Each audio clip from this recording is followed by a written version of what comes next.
Hello guys, welcome to our YouTube channel. आज चाहिँ हामी गोदावरी आएको छौँ अनि अहिले चाहिँ हामी बसमा आएर ल मेरो मम्मी कोला एकछिन ल अघि चाहिँ कोलाएर बिचमै हामी रोकिएका थियौँ। अब भन लुसा अब मैले मेरो भन्ने चाहिँ केही छैन मैले अघि भन्दैछ त बसबाट आएर अनि के भएको अरे धङधङ भएको थियो हामीलाई अनि ढङढङ भएको थियो अनि हामी चटपटी खाइसकेपछि त्यस्तो एनर्जाइज्ड भएर हिँडिरहेको छ। पावर आयो है हामीलाई चटपटी खाइसकेपछि चाहिँ चटपटी इज पावर गाइज चटपटी पावर 24 आवर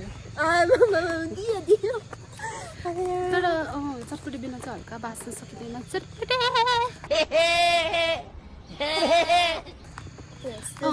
हामी चाहिँ अब के भन्छ गोदावरी छिर्दैछौँ हामी अब एकछिनमा पर गएर टिकट सिकेट लिन्छौँ हामी ए हामीले बाहिर किनेको देखाइदिउँ न लुसो यत्रो किनेको छौँ हामीले चाहिँ भित्र पाउँदैन भनेर यहीँदेखि यत्रो बोकेर गएको हामी चाहिँ भित्र पाउँदैन होइन पाउँदैन बाहिरसम्म मात्र हो अब अहिले पर अगाडि तितो किनेर लैजाउँ है यहाँ तितो रस राम्रो हुन्छ मिठो मिठो पाउँछ ल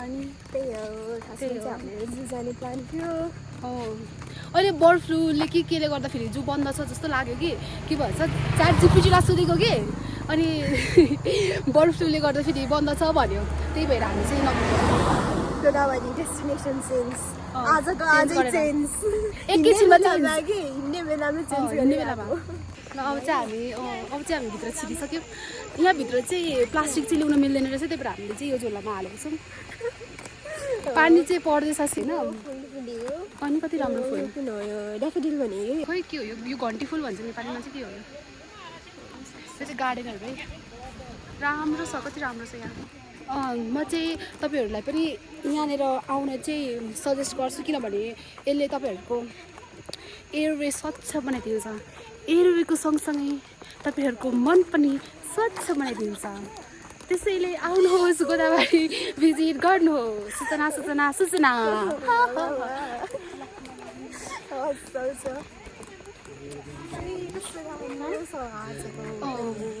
यहाँ फुल पनि छ आउनु यतापट्टि आऊ फुल हेरौँ वा फुल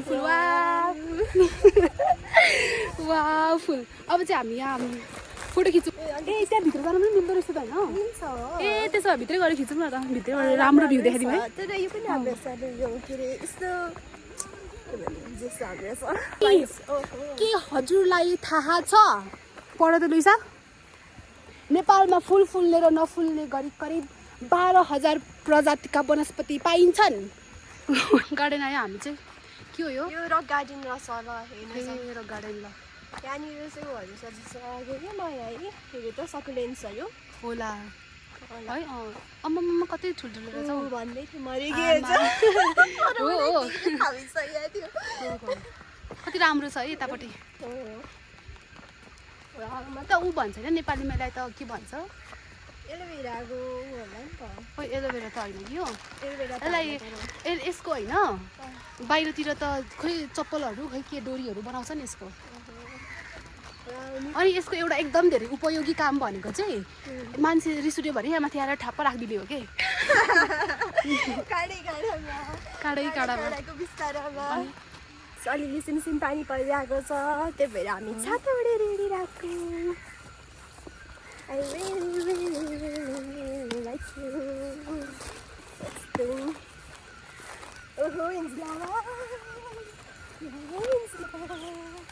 उड लिसा उड चरी जस्तै उड्न पाए लुइसालाई उडाउँछ होला माथि माथि उड्छ लुइसाले उसको गन्तव्य चाहिँ यहाँ होला है सायद गन्तव्य स्थल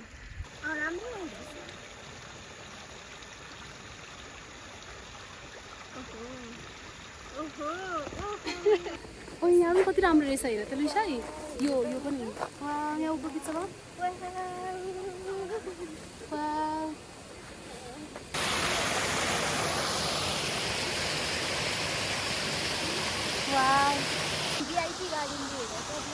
ए हो भिभिआइपी पनि आयो है हामी अब चाहिँ हामी यहाँभित्र जान्छौँ यो चाहिँ लुइसाको फेभरेट फ्लावर हो हाइड्रेन्जिया तर लुइसाको चाहिँ ब्लू कलरको होइन, त्यो चाहिँ पिङ्कमा रहेछ। हुनुपर्ने हो तर पनि अहिले पनि फुल्टुपुरीको हो नि। कति राम्रो राम्रो क्या सबै, हेर न।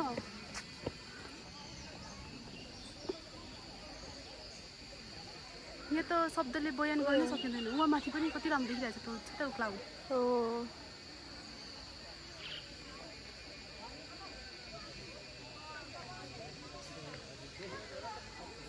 गाइज हामी चाहिँ यहाँ पानीमा यसरी बसिरहेछौँ। यस्तो सिनेमेटिक फोटो खिच्नु पर्यो भनेको पानीले यस्तो भिजेर यस्तो भयो, तर केही छैन। We are enjoying. कति राम्रो राम्रो फुल छ यहाँनिर। अलिसा कति राम्रो राम्रो फुल छ, तर हामी अब एकछिनमा राम्रो राम्रो फोटोहरू खिचेर जान्छौँ, अनि चाहिँ जान्छौँ। हाम्रो अझै फुलहरूको फोटो खिच्नै बाँकी छ अझै। कत्रो पानी पर्यो। हामी चाहिँ अहिले चाहिँ एकछिन रुखको मुनि आराम लागेको कि, तर यहाँ पनि पानी आइरहेछ साता साता। भिजेर यस्तो भएको छ कि सबै। अहिले चाहिँ सबै लुइसाको हात भिजेर, मेरो यस्तो हात सबै भिजेर केही छैन, तर हामीलाई रमाइलो भइरहेको छ। अब खानाले भेट्नु खाइसक्यो, तर कहाँ बस्नु आएकै छैन कि खाना। यत्रो पानी धुरुर परिरहेछ। अब हामी कसरी घर जाने भन्ने मात्रै हामीलाई चिन्ताको विषय बनेको छ।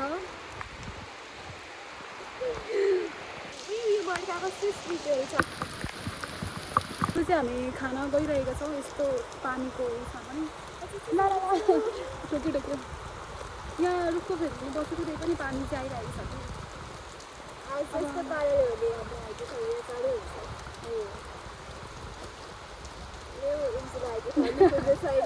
हाम्रो यहाँ मेटाबोलिजमलाई भिजेकै छैन लाग्दैन। उभि हालेछौँ फेरि। बारीमा हिटेरेट गर्नुपर्छ।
मुस्कान याद भो घाम डरके चाहिँ मनायो